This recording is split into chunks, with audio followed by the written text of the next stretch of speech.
est-ce que on tenterait pas ce petit projet aujourd'hui étudiant ensemble? On était globalement confinés ensemble à Saint-Malo et du coup, au fur et à mesure de discussions autour d'un football, on s'était dit, mais attends, mais en fait, c'est un peu les mêmes choses qui nous animent.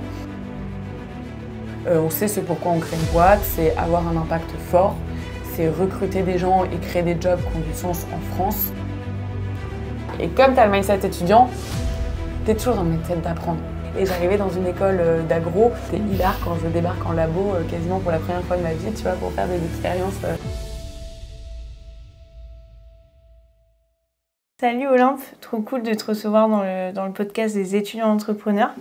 Tu viens de nous parler de ton parcours parce qu'à 23 ans, sur les bancs d'HEC, avec ton associé, vous décidez de lancer une boîte. Vous décidez de lancer SmartBack.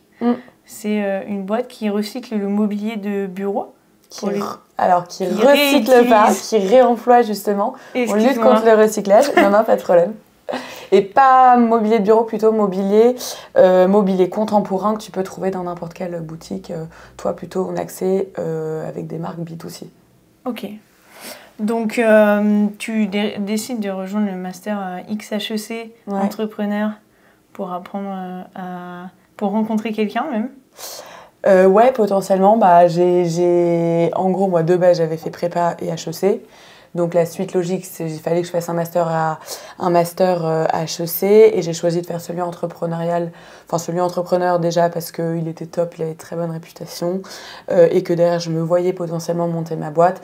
Donc, je me suis dit que c'était un peu le petit tremplin parfait. Et effectivement, c'était top. Et c'est grâce à ce master que j'ai rencontré aussi mon associée, qui était déjà elle aussi à HEC et aux mines. Mais quand même, on s'est re-rencontrés du coup en étant confinés ensemble pendant le master. Et c'est là que tout a commencé. Doucement, mais sûrement. Doucement, mais sûrement. En tout cas, vous avez un mot d'ordre, c'est de rendre l'économie circulaire rentable, possible et désirable. Donc ça fait maintenant 3 ans que SmartBack existe. SmartBack était à l'honneur au salon Change Now. Oui, je crois que vous avez eu un gros partenariat parce que tu n'étais pas seulement exposante, mais tu as aussi été partenaire. Donc tu as équipé tout le salon de... Pas tout, c'était quand même énorme, pas tout. Je sais plus combien il y avait de visiteurs, je crois 30 000 visiteurs, donc ça fait effectivement pas mal de mobilier aussi partout. Non, seulement les espaces VIP, lounge et presse, et en gros des espaces qui devaient avoir des canapés, des tables basses, des choses comme ça. Et effectivement, on l'a équipé avec du mobilier issu de retour e-commerce, donc que la marque en question, NV Gallery, notre marque cliente, ne pouvait pas remettre en stock neuf. Et derrière, on a récupéré, et on pourra en reparler, mais on a récupéré tout le mobilier à l'issue du salon pour le réparer, le reconditionner, le repackager, le prendre en photo et qu'il soit revendu sur le site de NV Gallery en reconditionné. Trop bien. Comment tu te sens aujourd'hui? Comment tu vas? Ça va. Il est 17h30, un mercredi. Tout va bien après une grosse journée, mais ça va. Super. Je te propose de commencer avec un vrai ou faux. Ouais, très bien. Le recyclage de mobilier contribue significativement à la réduction des déchets industriels. Avant, le but, c'est d'éviter qu'un produit n'arrive au stade de déchet. Et nous, c'est ce sur quoi on lutte. En gros, avant qu'il arrive dans une benne, et là, une fois qu'il arrive en benne, il y a plusieurs canaux. Soit il va être recyclé, soit il va être brûlé, on va en tirer de l'énergie, c'est ce qu'on appelle la valorisation énergétique, soit il va être enfoui par système d'enfouissement. Tout ça, c'est du traitement du déchet. Nous, on essaye d'arriver bien en amont pour éviter que ce soit déchet et pour réemployer le produit, c'est-à-dire le revendre en seconde main et garder juste son état tel quel, juste le faire passer d'un utilisateur à un autre. Soit on va le réparer ou le reconditionner, là pour avoir un vrai traitement sur le produit et derrière le remettre en circulation. Ou alors on peut même faire de l'upcycling, où là tu vas récupérer par exemple, j'en sais rien, une porte que tu vas retravailler pour en faire une table. Il est déconseillé de lancer son entreprise avant de finir ses études. Je dirais que ça dépend vraiment pour qui et dans quel secteur. Vrai, pour moi, ce serait peut-être... Enfin, encore que non. En fait, je dirais faux, quoi qu'il arrive, t'apprends énormément en étant sur le terrain. Si tu te plantes, il n'y a aucun enjeu. Derrière, t'es toujours étudiant, t'apprends juste 3 fois plus vite en ayant ta boîte, en étant confronté à la réalité du marché. Donc, il faut juste réussir, je dirais, à combiner tes cours pour ne quand même pas mettre trop ta vie académique au détriment de monter ta boîte. T'as quand même toute la vie aussi pour travailler. Les moments d'études, c'est top pour apprendre, pour rencontrer des nouvelles personnes, pour justement se poser des questions. Donc je dirais qu'il ne faut pas que justement cette vie sociale et académique en pâtisse, mais que derrière, si tu as l'opportunité de le faire et si tu as l'envie, ça vaut le coup fois 1000 de commencer à effectivement tâtonner le terrain de l'entrepreneuriat. La valorisation de mobilier de bureau est une niche avec peu de concurrence. Alors nous, on n'est pas dans le mobilier de bureau, tu vois, juste pour préciser. On a un peu créé un marché, celui en fait de vraiment la professionnalisation de la gestion des retours et de la seconde vie de mobilier. Avant nous, les marques géraient tout ça 100% en interne et on s'est créé justement un peu en opportunité et business avec Ariane quand on a commencé à se creuser un peu la tête sur ce qu'on voulait faire. On était en plein période de confinement. Donc globalement, notre but c'était d'identifier un gisement de déchets qui était présent à grosse échelle et qu'on allait pouvoir revaloriser. De fil en aiguille, on est arrivé un peu comme ça par hasard en déroulant une pelote de laine sur le sujet des retours e-commerce dans le secteur du mobilier, notamment parce que le e-commerce, pendant le Covid, a fait un énorme boom parce que les gens étaient bloqués chez eux, avaient envie de mieux se meubler, de se sentir mieux chez eux. Et de cette hausse du e-commerce est arrivée la prise de conscience des retailers que plus de e-commerce est égal à plus de retours, est égal à beaucoup plus aussi de coûts et de pertes. Et donc du coup, jusqu'ici, c'était un peu... ils le mettaient sous le tapis, quoi. Ils laissaient des tonnes et des tonnes de retours s'accumuler dans leur entrepôt avant qu'ils se rendent compte que ça leur coûte quand même vraiment super cher. Les retours, tu vois, c'est à peu près 5% des ventes, donc c'est pas énorme. Dans la fashion, le textile, on est plutôt à 20-25%, mais 10% de leurs coûts en termes juste de coûts logistiques, de traitement, de perte de produits. Et ce qu'ils nous disaient, c'est 50% de leur galère. Ou globalement, tu vois, c'est hyper chronophage, bref. Et donc du coup, sur ce marché-là, pour répondre, c'était avant tout faire évoluer les marques et développer une expertise dans la reverse.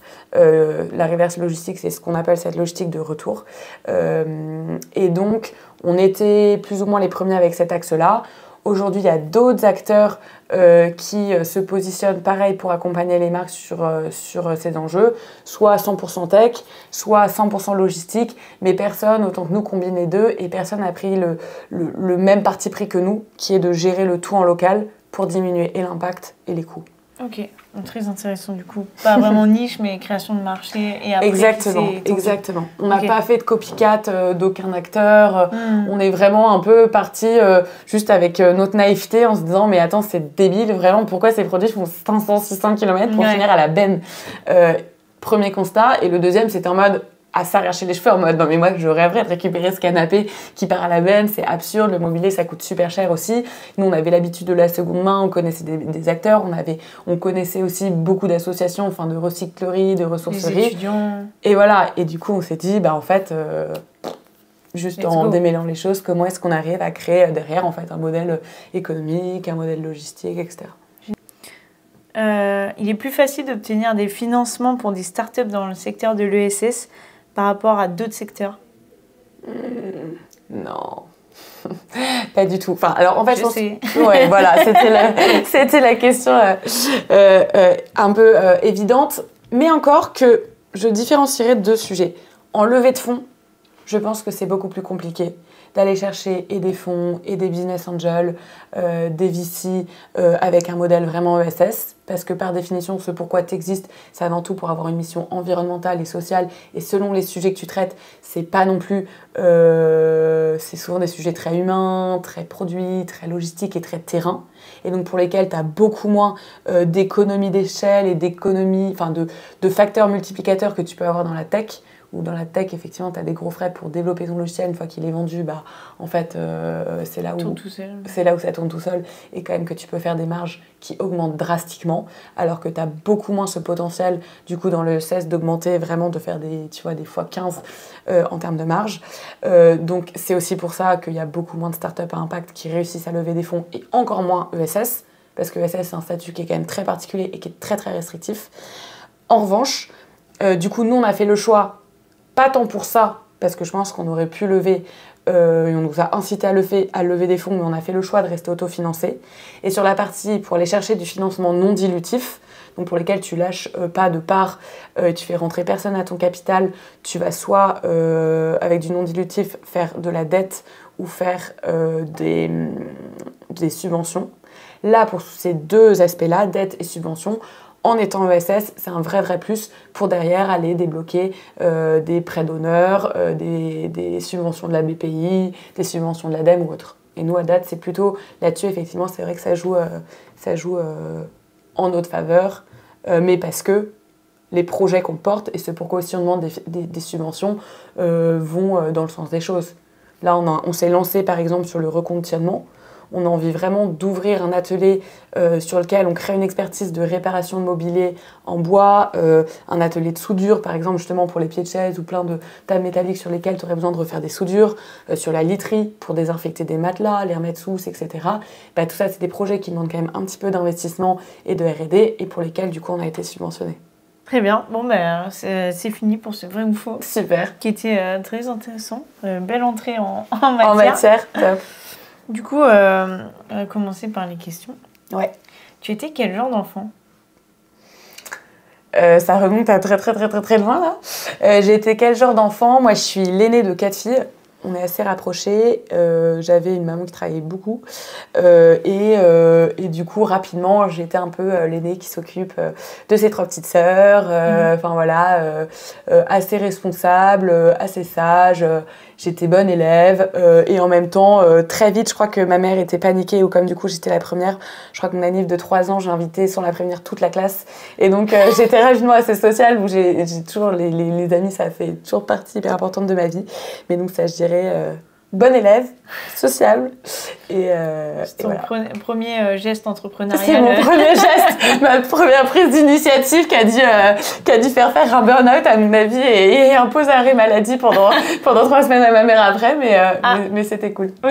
Ouais, je dirais, je pense, 25 petits de 3 ans, à mon avis, c'est pas évident.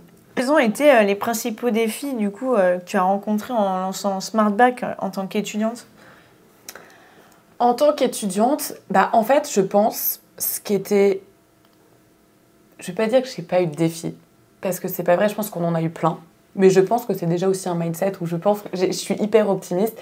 Donc je pense que je les ai pas vus comme défis, ou alors j'ai rapidement oublié tous les trucs qui étaient un peu plus compliqués au départ.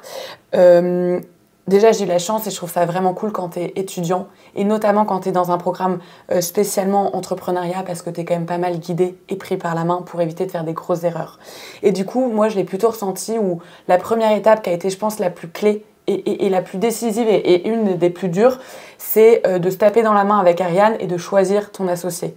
Parce que tu sais que c'est un choix qui va être long, qui à la fois peut faire que ton projet il décolle et à la fois, et c'est ce sur quoi on nous avait vachement sensibilisé, c'est ce qui peut faire que soit ta boîte n'aboutira jamais, soit un moment que ta boîte explosera en vol parce que les conflits d'associés c'est quand même le premier risque en fait pour n'importe quelle boîte. Donc du coup ça je pense que le premier défi quand même c'était à Ariane, on était globalement confinés ensemble à Saint-Malo et du coup au fur et à mesure de discussions autour d'un feu de bois on s'est dit enfin mais attends mais en fait c'est un peu les mêmes choses qui nous animent. Est-ce que on tenterait pas ce petit projet aujourd'hui étudiant ensemble, à voir où ça débouche.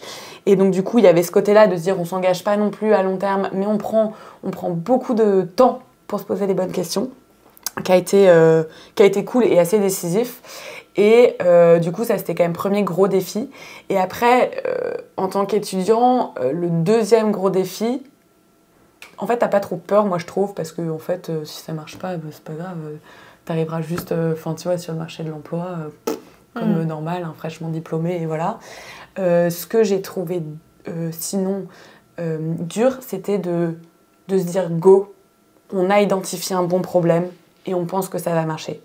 Et ça, en fait, nous on a passé beaucoup de temps ça sur le terrain, à essayer de comprendre, pas imaginer de solution, mais plutôt c'est quoi on voulait, comme on voulait avoir un job qui lutte contre le gaspillage, identifier un gisement de déchets. Et on en a vu plein. Enfin, en fait, les déchets, t'en as partout. On a visité tu vois, des déchetteries. Nos potes, ils nous appelaient les filles de la poubelle. Là, regardez, il y a une poubelle, allez voir ce qu'il y a dedans.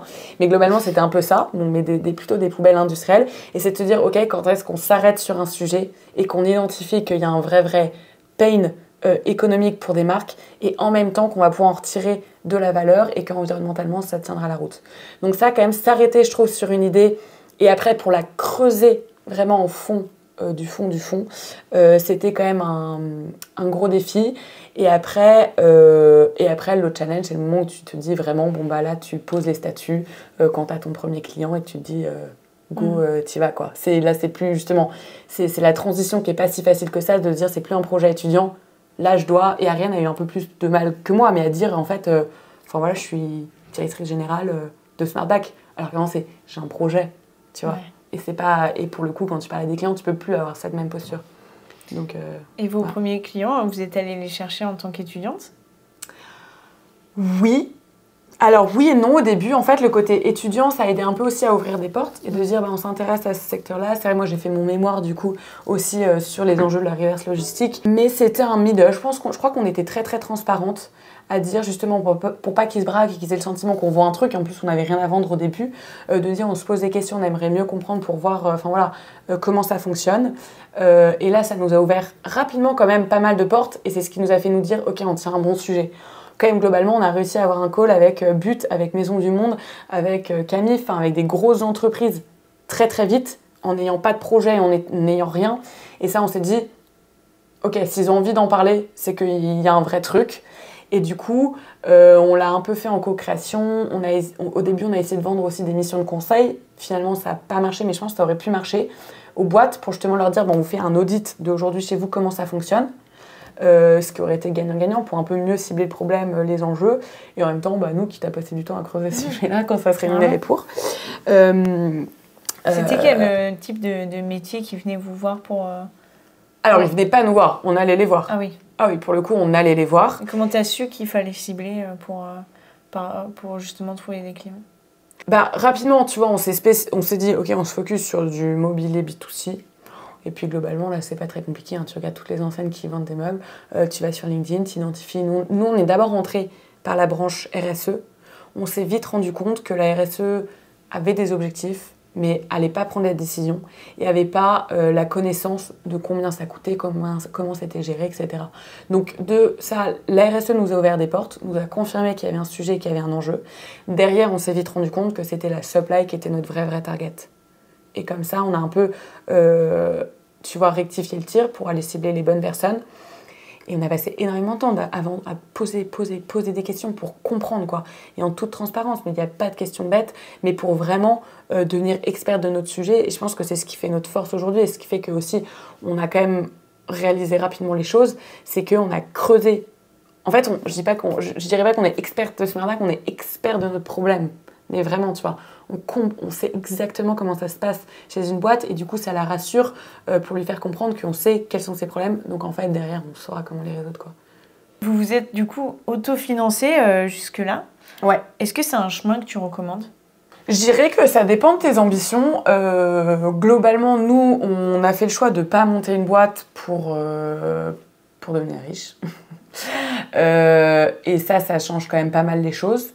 On sait ce pourquoi on crée une boîte, c'est avoir un impact fort, c'est recruter des gens et créer des jobs qui ont du sens en France.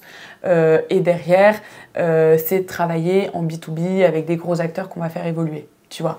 Et en partant du coup de ça, on sait qu'on va pas non plus... le but, c'est qu'on ait d'autres parcours et d'autres chemins de vie, justement, parce qu'on s'est lancé très jeune et étudiante. C'est pas de faire ça ad vitam aeternam, mais voilà, on se projette quand même bien dans SmartBack. En revanche, si tu veux faire grossir ta boîte, la revendre vite et bien pour te faire beaucoup d'argent, bah oui, la levée de fonds, c'est là où tu maximises le potentiel de te faire beaucoup, beaucoup d'argent, quoi. Ça, c'est le premier point, de ta vitesse d'exécution et de l'ambition de ta boîte et de ce que tu vas en faire et de ce que tu vas en retirer. Et le deuxième point, c'est aussi le secteur auquel tu es lié. Dans la tech, c'est beaucoup plus fréquent de lever des fonds parce que tu vas avoir pas mal de temps sans revenus à juste développer ton produit, à recruter des devs qui vont coûter cher. Et donc là, tu es obligé, société très riche, mais de lever des fonds. Nous, on a décidé de tout faire en mode bootstrap, c'est-à-dire que la tech, on s'est vraiment basé plutôt sur du no-code, en agrégeant différents outils. Enfin, on a fait en sorte, en pesant le pour et le contre, de ne pas développer notre logiciel. On n'a pas vu d'intérêt à développer notre logiciel en propre, mais voilà, on s'est rendu compte qu'on pouvait le faire différemment. Et on a construit un modèle de manière à ce que plus on grossit, et plus être client, plus on doit recruter et que tout soit rentable et tienne la route. Donc je pense que ça dépend des univers. On a tout fait tout seul, tu vois. Franchement, je pense qu'on n'a jamais utilisé de freelance. Là, on a un mi-temps en tech, tu vois, qui bosse avec Ariane. Mais sinon, que ce soit la com, le marketing, les sales, le site, enfin tu vois, notre site internet, bon, il est clairement pas parfait, mais c'est moi qui ai fait le front et c'est Ariane qui a fait, tu vois, le dev derrière, quoi. Donc, pas besoin. Oui, pas besoin. Ok, trop cool. C'est ça. Et comme tu as le mindset étudiant, tu es toujours dans le mindset d'apprendre et de faire, tu vois. Donc on l'a vu un peu comme ça, en mode challenge. Vas-y, on n'a jamais fait de site, let's go. Tu vois, moi, vas-y, j'ai jamais fait, je sais pas, de belle presse commerciale, let's go. J'ai jamais organisé de webinaire, let's go, tu vois. Enfin, bon, jamais fait une proposition commerciale, un contrat. Donc, t'apprends sur le tas, quoi. Les 2 étudiantes qui se lancent dans la filière du réemploi, l'économie circulaire. Il faut du courage, non? Du courage? Non, je dirais pas du courage. Pas trop de questions, quoi. Vous vous êtes lancé. Oui, comme je te le disais, je pense que c'est le fait aussi d'être étudiant, où c'est quand même beaucoup plus smooth que quand tu as 30 ans, que tu es consultant, que tu gagnes je sais pas combien de milliers d'euros, que tu as des enfants et tu vois, et un loyer élevé à payer, et que du jour au lendemain, tu te dis ciao, j'arrête les 5 semaines de congés payés, enfin les 5 semaines de congés payés, les 10 jours de RTT et mon énorme salaire avec mes bonus pour monter ma boîte et me retrouver sans salaire, sans rien, sans perspective de revenus, sans équipe. Tu vois, donc là, oui, c'est plutôt courageux, et là c'est quand même un plus gros choix. Nous, on ne gagnait pas d'argent, enfin tu vois, on habitait dans des mini-studios ou colocs, voilà, en mangeant des pâtes. Tu vois, on gagnait déjà pas beaucoup d'argent, donc ça n'a pas changé grand-chose. Moi, j'avais mon chômage comme j'ai fait de l'alternance, donc ça a quand même pas mal aidé. Mais du coup, c'est pas du courage, et je pense que n'importe quand tu te lances, et c'est pour ça que j'admire beaucoup les serial entrepreneurs qui remontent des trucs, c'est que t'es assez naïf, quoi. Tu sais pas trop que ça va prendre beaucoup de temps, que ça va être compliqué, que tu vas faire des erreurs de recrutement, que tu vas te poser 10 000 questions, que, enfin voilà, ça tu sais pas, donc t'es un peu naïf et c'est ça qui est cool, quoi. Ok. Et que je pense que là, tu vois, j'aimerais pas savoir ce que c'est que de gérer une boîte de 50 personnes. Aujourd'hui, on est 10, je suis trop bien, j'ai trop hâte qu'on grossisse. Je pense que si le jour où on est 50, je serai genre, waouh. Enfin, tu vois, t'as d'autres enjeux, mais je suis contente de ne pas les connaître. Et justement, tu m'en parlais un peu avant. Comment tu l'as vécu, la transition de étudiante entrepreneur à full entrepreneur? Je trouve que c'est juste soi, tu vois. Tu dois changer de posture et tu dois assumer et porter ton projet. C'est quand même pas pareil, tu vois. Un stagiaire que tu recrutes, tu vois, tu commences avec des stagiaires. Si le mec il a l'impression juste de faire un peu un projet de groupe académique, pareil, c'est pas ce qu'il va rechercher. Donc c'est ce switch-là, je dirais, dès que tu commences vraiment à essayer de vendre, et dès que tu dois recruter, où là, ça te propulse en fait dans juste la prise de responsabilité, tu vois. Un moment, même si ce n'est qu'un stagiaire, tu vas devoir le former, le faire apprendre, le rémunérer. Et quand c'est un client, tu vas lui faire signer un contrat où derrière, tu as des engagements. Et à partir du moment où tu as un client, tu peux pas le lâcher du jour au lendemain, tu vois. Donc je pense que c'est vraiment ça, le switch où... Ouais. Et avec le recul, qu'est-ce que tu aurais aimé faire autrement? Très bonne question. Assez dur... Parce que j'ai l'impression que le temps fait énormément son taf. Et nous, on a toujours cherché à être accompagnés. On est conscient du fait qu'on était jeunes, qu'on ne connaissait pas forcément bien notre secteur. Donc on s'est construit, et ça je le recommanderais à tout le monde, et justement on nous l'a recommandé. Mais un super... on a fait beaucoup d'incubateurs. On a été à Station M dans l'incubateur d'HEC. On a été dans l'accélérateur de showroom privé, où là on a rencontré plein d'autres startups à impact, donc c'était assez cool. Et après on est finalement rentré chez 50 Partners, qui est un accélérateur 50 Partners Impact de startup à impact, et qui fait que derrière, on est accompagné par, ça porte son nom, 50 partners, 50 entrepreneurs top qui ont monté des boîtes, et des grosses boîtes, et qui étaient liés à notre secteur. Par exemple, Thierry Petit qui a monté Showroom Privé, c'est quand même une chance de dingue, mais il nous a suivis quand même assez tôt dans notre projet pour nous donner justement des super recos, pour nous faire passer des étapes bien plus rapides grâce à leur retour d'expérience. Donc ça, vraiment, je dirais à tout le monde, mais s'entourer et être challengé et parler de son projet. Les entrepreneurs qui disaient je t'en parle pas, c'est une mauvaise idée. C'est bien d'en parler pour faire évoluer son projet, c'est bien de s'entourer. Et je pense que le temps fait son taf. Je le vois moi juste sur la partie commerciale. où en fait, avant que je devienne, et j'ai encore énormément à apprendre, mais assez bonne pour justement aller cibler des grands comptes, savoir comment est-ce que tu parles globalement au DG de But, qui est une des plus grosses boîtes de France, et derrière qui te prennent au sérieux, bah ça prend en fait énormément de temps. C'est juste aussi prendre plus confiance en soi, en son produit et dans sa solution. Et grâce, je pense, à du mentoring, tu peux faire des bons sauts, mais que le temps aussi est nécessaire, quoi. Ok, bon, bah, c'est une très bonne réponse. On va maintenant passer à la boîte à outils, le mode d'emploi un peu de l'étudiant entrepreneur. Et toi qui es prof à la Sorbonne, comment encourager et soutenir les étudiants dès le début des études à entreprendre et même à se lancer dans l'entrepreneuriat à impact? Pour entreprendre, déjà, j'ai l'impression qu'il y a eu, tu vois, alors que je suis pas beaucoup plus vieille que toi, mais qu'il y a eu quand même un switch et que maintenant l'entrepreneuriat, c'est quand même assez sexy, ça tente pas mal de monde, enfin, tu vois. Donc je dirais qu'il y a quand même pas mal de gens, j'ai l'impression, qui se posent la question de monter des boîtes. Effectivement, je pense que, et c'est sûr, ça pour le coup, il y a toujours des enjeux de genre, où il y a quand même bien moins de filles que de mecs qui ont la vocation de monter leur boîte. Donc ça, je pense que c'est pour ça à mettre plus en avant aussi ce qu'on appelle des rôles modèles, mais tout simplement des entrepreneurs avec un entrepreneur femmes qui ont monté leur boîte pour montrer que c'est possible et que ce soit des boîtes cool aussi qui marchent tout autant que celles des mecs. Ça, c'est le premier point. Et ensuite, pour le côté plus impact, il y a une vraie urgence à quand même inventer des nouveaux modèles. Et ça, c'est juste de la pédagogie, de la sensibilisation et de le faire avec un bon discours qui soit pas trop culpabilisant et qui soit pas défaitiste. Parce que c'est vrai qu'au bout d'un moment, tu te dis, on est foutu pour foutu, bon, vas-y, je vais faire du marketing chez L'Oréal, quoi. Et de le voir avec un côté un peu optimiste aussi et solution. Et l'autre point, en plus de sensibiliser, ce serait de montrer aussi tous les à côté, les bénéfices que tu tiens d'être entrepreneur à impact. Tu vois, moi et de tous mes potes entrepreneurs, où j'en ai quand même pas mal, parce que du coup, d'autres confs HEC, je suis la seule à avoir une ouverture à donner des cours, justement, dédiés à l'impact, dédiés à l'entrepreneuriat impact, à l'entrepreneuriat circulaire, parce que mon job me permet d'avoir des trucs à dire et que je nourris des profondes convictions, tu vois, qui fait que ça me permet aussi derrière de faire un truc un peu à côté. On est membre d'une asso avec Ariane qui s'appelle EC 2027, qui a vocation à mettre plus en avant dans les programmes politiques présidentielles, dans la campagne présidentielle de 2027, l'économie circulaire. Et tout ça, ça fait qu'en fait, on a un job qui est cohérent avec nos valeurs et avec nos convictions et qui font que t'es cohérent, t'es fier aussi de parler de ce que tu fais. Je pense que des entrepreneurs qui créent un énième SaaS dans la compta, non mais bien sûr que tu dois en interroger, mais c'est pas les mêmes histoires.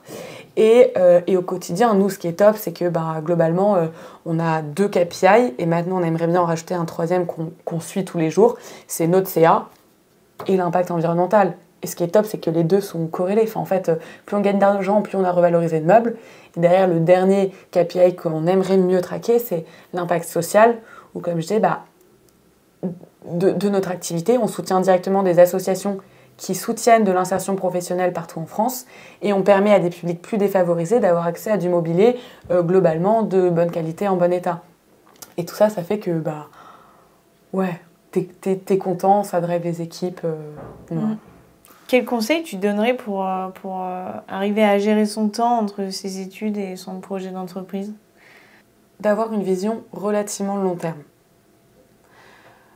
Et de prendre un peu du recul par rapport à aussi l'opportunité entrepreneuriale pour, comme je le disais, ne pas passer trop à côté. Mais bon, c'est parce que j'ai adoré aussi, moi, ma vie d'étudiante. Mais même ne pas brûler trop d'étapes trop vite. Et en fait, entreprendre, monter sa boîte, ça prend du temps, ça demande beaucoup d'énergie. Et je trouve que c'est cool de pouvoir ça demande beaucoup d'énergie, où tu consacres quand même 80%, voire 100% que tu veuilles ou non de ta charge mentale là-dessus. Il ne faut pas que ce soit au détriment de choses, tu vois, importantes, comme aussi la vie académique et la vie sociale. Donc je dirais, après ça dépend, si tu es dans une école qui ne te plaît pas, que tu fais une formation qui n'a rien à voir avec ce qui t'intéresse, et go x 1000, va monter ta boîte et voilà, sur toi juste à la limite. Et encore, d'avoir ton diplôme, j'en sais rien, si ça te servira à rien dans ta vie, effectivement, on s'en fout. Mais si tu considères que l'école peut t'apporter quand même quelque chose, quel qu'il soit, du réseau, des rencontres, des assos, des compétences, des connaissances, bah là, ne le mets pas trop à côté, quoi. Super conseil, le long terme. Franchement... Bah, tu vois, juste pour, à titre d'exemple, moi j'ai fait des études à rallonge. J'ai mis un peu HEC en pause pour faire un double diplôme à AgroParisTech.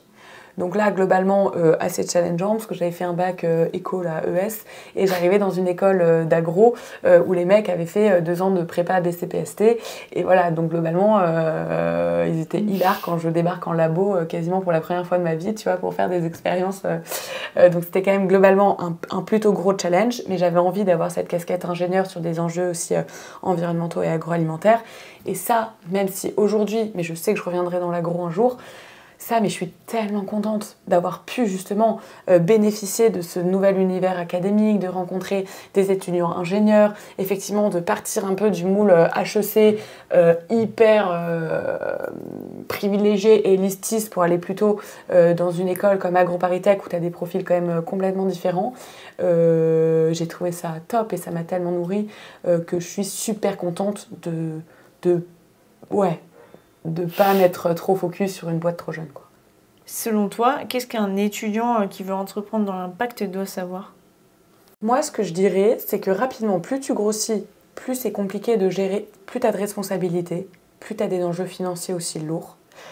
Et derrière, l'impact, si c'est pas profondément ton vecteur numéro 1, peut être un peu mis de côté dans certaines décisions. Et moi, ma recommandation, ce serait de l'ancrer noir sur blanc dans les statuts. Statut, c'est vraiment la carte d'identité de ta boîte sur laquelle que tu ne peux pas toucher pour que du coup tu ne dévies jamais de ta mission si c'est profondément au début de ton projet ce qui te drive à monter ta boîte. Bonjour, moi c'est Olympe Chabert, j'ai 27 ans et j'ai monté SmartBac il y a 3 ans en étant toujours étudiante avec Ariane Varal. SmartBac, on a une mission, c'est de lutter contre le gaspillage et d'embarquer les marques vers l'économie circulaire. Et donc plus globalement, en fait, notre rêve, c'est de se dire que demain, une part représentative du chiffre d'affaires des marques sera faite sur du réemploi ou sur de la seconde main.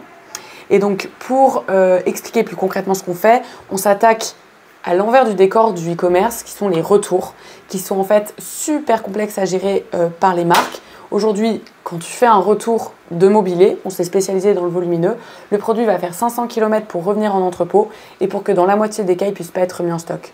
Et parfois, potentiellement, mis à la benne. Nous, notre but avec SmartBac, c'est de court-circuiter cette logistique de retour qui coûte cher et qui a un impact environnemental fort pour revaloriser le produit au plus proche du client qui le rend. Et pour faire ça, on a construit tout un maillage national en France de magasins de seconde main et d'associations qui sont en capacité de revaloriser les produits. Et depuis peu, on a ouvert notre atelier de reconditionnement et de réparation de mobilier en Ile-de-France. Ce pourquoi on bosse tous les jours et ce qui nous motive, nous et l'équipe SmartBac, c'est de rendre l'économie circulaire possible, désirable et rentable.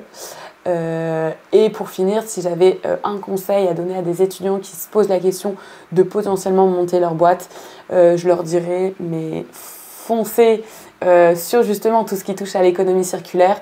Pas que sur l'économie circulaire, enjeux environnementaux et sociaux. Des problèmes environnementaux, en fait, il y en a pléthore.